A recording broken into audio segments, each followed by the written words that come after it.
Hello guys, good afternoon. Once again, we are now in um, dito pa rin tayo sa ating paboritong planeta, Wonders Planet guys. Um, maupay nga kulop, maupay nga udto yung tanan dida, no? Maayong maayong udto kaninyong tanan diha, no? At magandang hapon sa inyong lahat, mga kaibigan, kasangkayan, mga amigos, amigas. Okay? By the way, Saturday ngayon, no? 29 of June. Okay? Sorry. Ang bilis, no? June. Actually, kahapon nga pala, guys, nag-parehistro ako ng motor sa kuan. Sa pila ko dinala kasi sobrang higpit daw dyan sa Risa. Nang nakasalang na ako, ilaw ko yung medyo nagloko. So, tumatanggi naman yung mga mekaniko dahil hindi kaya ata, no? So yun, dinala ko sa pila. Ang dating ko sa pila guys, maaga pa naman, mga 8. So, pang alas 10 ako sa smoke. Guys, di pinarada ko muna yung motor, no? Guys, pag nakasalang na ako, biglang nawala yung kuryente ng motor. Brown out. Anong nangyari? Padyak na padyak ako, talagang ayaw. Ang nangyari guys, pinagawa ko na lang.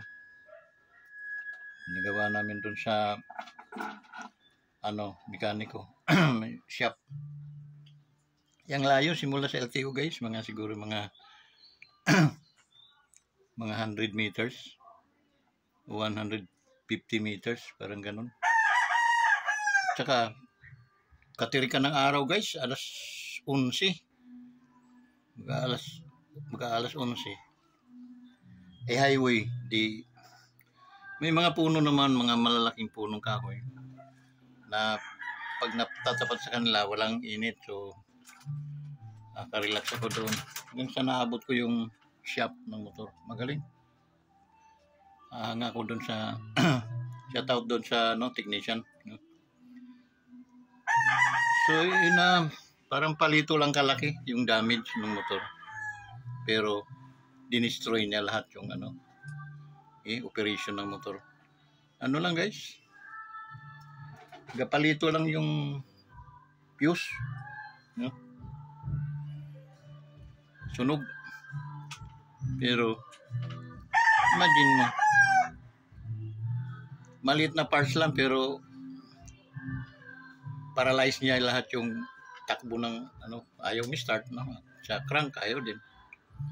Kaya ang nangyari yun, pinagawa ko. Wala pang kalahating oras o isang oras nagantay ako dahil may nauna sa akin na papunta rin doon din galing sa LTO pila. So yun, sa madaling salita, pagbalik ko salang agad ako dahil sa nabi naman after malang agad ako pagbalik ko. So, sumalang ako. So pasok na ako sa LTO sa loob na launa, tapos ako.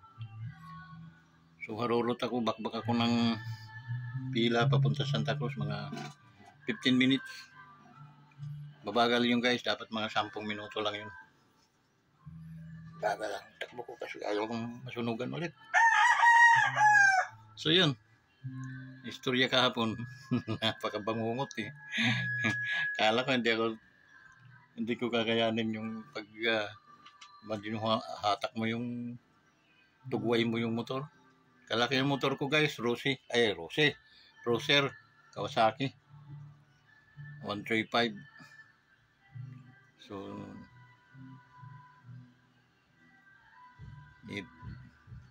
pagkataon na may budget, mapapalitan ko na rin yan. So, kahit murahan lang, kahit mga China, pero naman pag-aalaga lang yun kahit China.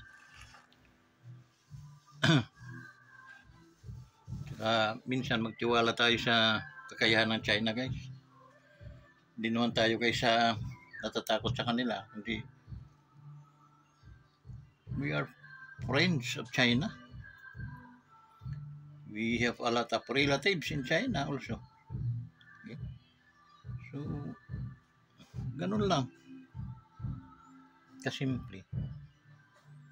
Hindi natin sila dapat awayin.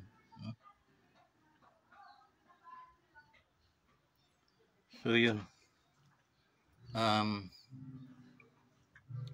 Yun guys, no, yung nangyari sa akin kahapon. So, nakauwi ako about mga 2 o'clock na. Alas 8 ko pumunta ng yung mag-30 ako dumating ng alas 8. Ay mga 8:30 nga dahil alas 8 nasa Arisa pa ako eh. So yun. Kumusta naman kayo guys sa ating mga wanderers, ating mga solid ka-wanderers dyan. Shout out sa inyo. Okay, salamat sa mga pagla-likes ninyo guys. And then kindly comments para at least alam ko kung taga saan kayo. Anong lugar na yung naabot ng ating vlog. Comment, likes, and share kayo guys. So doon naman sa mga hindi pa hindi pa nakapag-subscribe, kindly subscribe to our YouTube channel, Wanderers Motovlog TV. Okay? So guys, nandito ulit tayo sa ating halamanan. Bakit ako tumitingin palagi? Anditong pinto kasi kita yung liwanag sa labas. And then inikot ko na ba kayo sa ating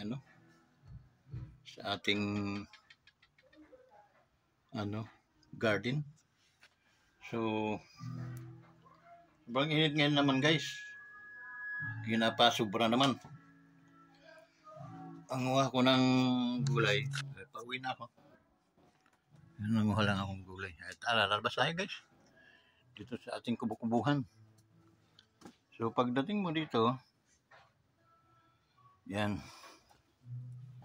Aking mga halamanitos. Ito ay kalamansos, ibasos. Ayun ay magkatabi yun sila iba at saka avocados, papayatos. Dami kong tanim na papayatos yan.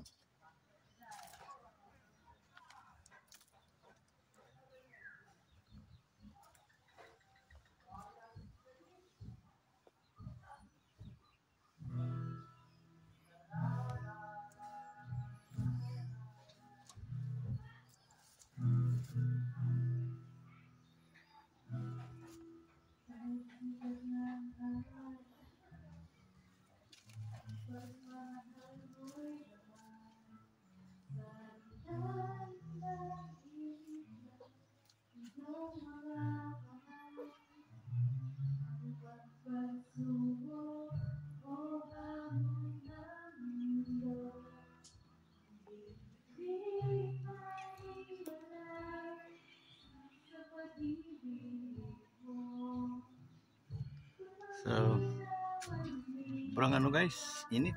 Yan, mga palantitas natin guys. Yan, ang dami nating mga tanim dyan guys na mga prutas. So, dyan, umpisan ko lang maglinis-linis kanina. Ngayon lang medyo maganda naman panahon. Pero sobra naman. Hindi katatagal sa init guys. Ito yung aking mga tanim na alugbati guys. Plintos sa lalagbatis. So dito siya lalagyan ko lang ng nylon ganyan. So dito na siya dami yan guys. Itong mga ito ililipat ko naman yun sa paso. Tulad yan.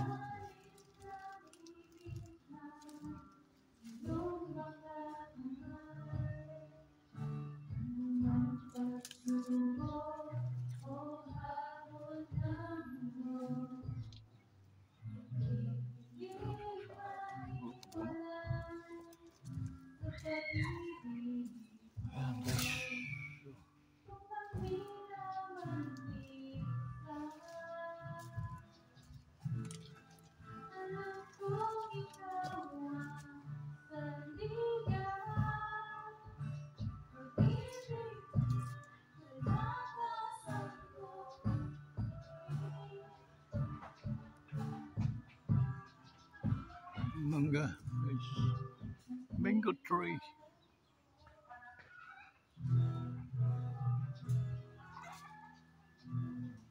Langka yan, langka.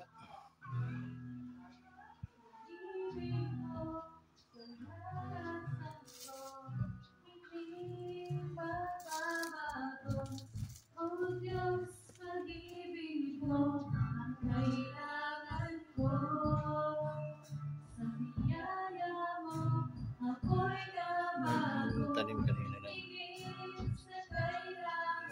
Nagbati. Diyan doon.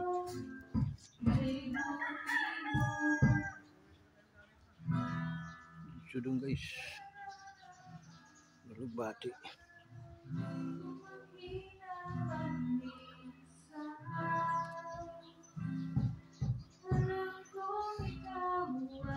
Maya lang, ulan na. Kaya, pawin na ako guys.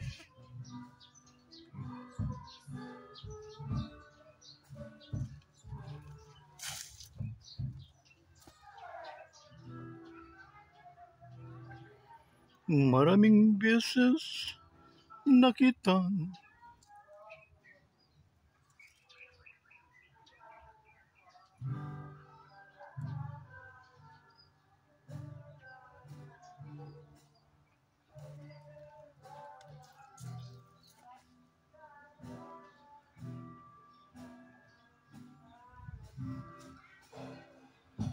So, yun guys, no?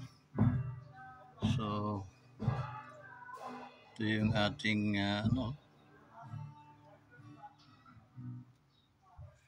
yung ating, tawag nito,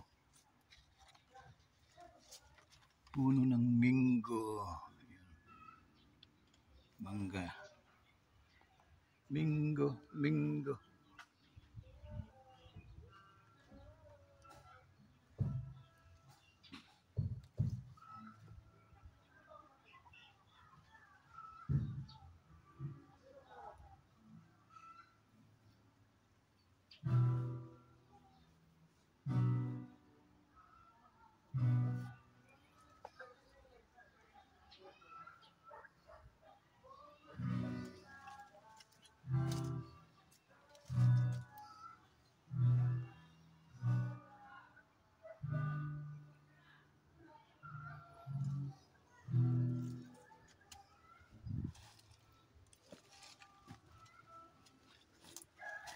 Krong krong krong krong krek kreng brak brak brak bram bram bam bam pararap pararap pararap pararap pap da da da da dam pridu didu da da dam pararap pararap pararap.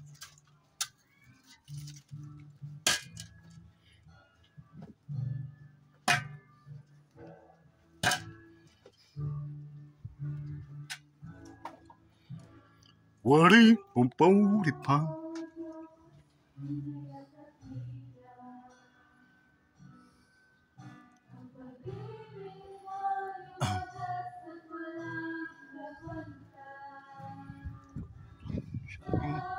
Taba.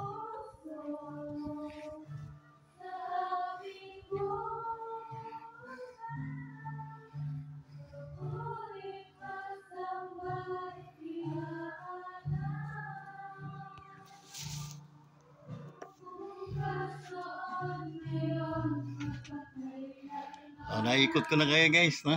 So, yun ang kaganapan ngayon sa ating lupang inaalagaan sa Wonders Planet. Puno ng kababalagan, puno ng luntian. Okay guys, mayroon tayo ditong almost mga 10 nyug na tinanim. 3 mangga, then 2 3 nangka, saka 2 avocado, and then lansones puno dito, and then blueberry. So, um, shout out sa inyong lahat, no? Ating mga OFWs nasa scattered around the world, no? Bukas yung ano naman, pasyal day. Ingat kayo palagi, guys. Magtira palagi ng panahon para sa Panginoon. At the same time, fellowship with your family kahit through phone lang, no? Nag-uusap kayo ng inyong mga anak, inyong asawa, para at least hindi kayo nagkakaroon ng higwat, no? Higwatan. Ano ba yun? So, parang ganun. Hidwaan pala. Hidwaan. So guys, may mga problema tayong na-encounter, but maniwala ka na yan ay mayroong mga solusyones. Okay? Walang problema guys na walang solusyon. Instead na dagdagan yung problema, hanapin nyo yung magiging kasagutan ng problema, no? The solution of problem, okay? Yun agad ang inyong hanapin. Okay? So guys, doon naman sa ating mga kanegosyo natin, mga kapatiran natin sa Live Good, sister and brother sa Live Good, no? How are you today? Kaya medyo nag-aantay lang, no? Kailangan magtyaga tayo mag-antay din, okay? So wag kayong magsasawa sa kasi decams, may mga babagsak din sa inyong mga spillover na siyang magbibigay pag umpisa ng yung kitaan. So yun guys, ingat kayo palagi, no? Always sinasabi ko sa inyo na kayo ay mag-ingat dahil hindi natin alam ang mga pangyayaring kasalukuyan nating may encounter. But we praise unto the Lord, unto God, because He is good all the time. Hindi kanya kayang pabayaan ni iwanan man lang. Okay? Pag kayo ay nangangailangan ng kanyang tulong, you can call Him. Okay? My Father, Abba Father, you can call you God because you have the authority. You have the in John chapter 1 verse 12 it says that He gave power to become the sons of God. So you have power to become, you have authority to become His son. Okay? That's the reason why you can ask anything what you want to Him. Then God will answer you. Okay? Isipin lang ninyo na God is good. Not only today, but forever. Amen? So, that's it. Tomorrow, Sunday. Mag-attend kayo ng mga worships, no, sa mga Christian churches that are teaching the Word of God, the full gospel. So, join them. Okay? There's nothing wrong with that. Okay? So, thank you so much. Thank you so much, guys. Then, God will bless you more. Okay? So, ingat kayo. Bye-bye.